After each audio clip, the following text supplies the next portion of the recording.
Bonjour et bienvenue pour ce temps de méditation quotidien. Nous sommes le lundi de la 4e semaine de Carême et nous méditons aujourd'hui l'Évangile selon saint Jean au chapitre 4.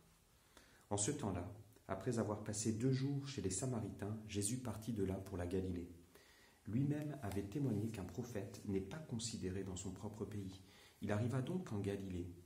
Les Galiléens lui firent bon accueil, car ils avaient vu tout ce qu'il avait fait à Jérusalem pendant la fête de la Pâque, puisqu'ils étaient allés eux aussi à cette fête.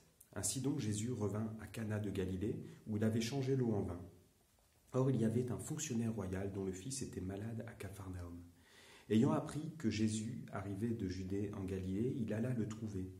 Il lui demandait de descendre à Capharnaüm pour guérir son fils qui était mourant. Jésus lui dit : « Si vous ne voyez pas de signes et de prodiges, vous ne croirez donc pas. » Le fonctionnaire royal lui dit : « Seigneur, descends avant que mon fils ne meure. » Et Jésus lui répond : « Va, ton fils est vivant. » L'homme crut à la parole que Jésus lui avait dite et il partit.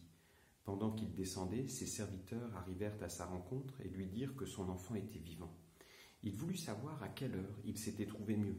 Ils lui dirent : « C'est hier, à la 7e heure, au début de l'après-midi, que la fièvre l'a quitté. » Le père se rendit compte que c'était justement l'heure où Jésus lui avait dit « Ton fils est vivant ». Alors il crut, lui ainsi que tous les gens de sa maison.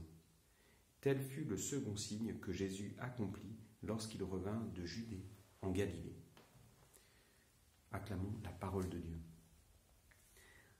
Voilà donc ce miracle qui nous est raconté. J'emploie le terme miracle, mais je devrais prendre celui qu'emploie l'évangile de Jean, celui de signe. On est dans le début du livre des signes. Il y a eu un premier signe qui est le changement de l'eau en vin à Cana, second signe, et après Jean arrête de compter, mais il y a 6 signes qui sont donnés dans ce livre qui pointent vers un 7e signe qui est donné à la fin de l'évangile de Jean, qui est la résurrection de Jésus, qui nous permet de croire que Jésus est le Fils de Dieu vivant, qui nous donne le salut et la vie divine.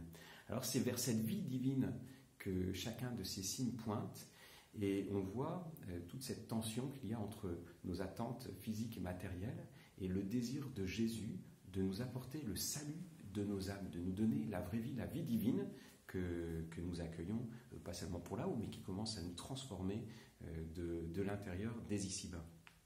Et donc ici, il y a cette demande de ce Père, voilà, qui aussi nous apporte quelque chose de très beau. On voit cette rencontre entre le chemin de foi et la charité, l'amour, la tendresse de ce Père pour son Fils, voilà, qui désire que son Fils vive, donc cet amour paternel, et puis la compassion aussi de Dieu que Jésus vit et qui donne ce miracle qui se fait avec comme 2 temps de la foi.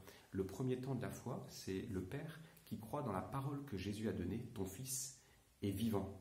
Il croit dans cette parole, il croit dans l'action que Jésus fait dans sa vie maintenant. Et ensuite, eh bien, quand il constate la réalité de ce miracle, à ce moment-là, le texte nous dit, alors il crut, tout simplement, lui et les siens, c'est-à-dire qu'il croit dans la puissance de Jésus Sauveur, il croit en Jésus et pas simplement en ce qu'il a fait. Et donc c'est notre chemin de foi pour ce carême.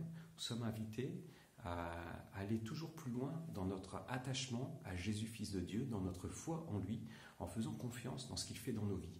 Et parfois, eh bien, nous ne voyons pas tout de suite, il faut du temps. Mais ce qui est important, c'est de pouvoir accueillir cette présence de Jésus, et avec le temps, nous verrons toutes les merveilles de son amour qui transforment nos vies. Bonne journée.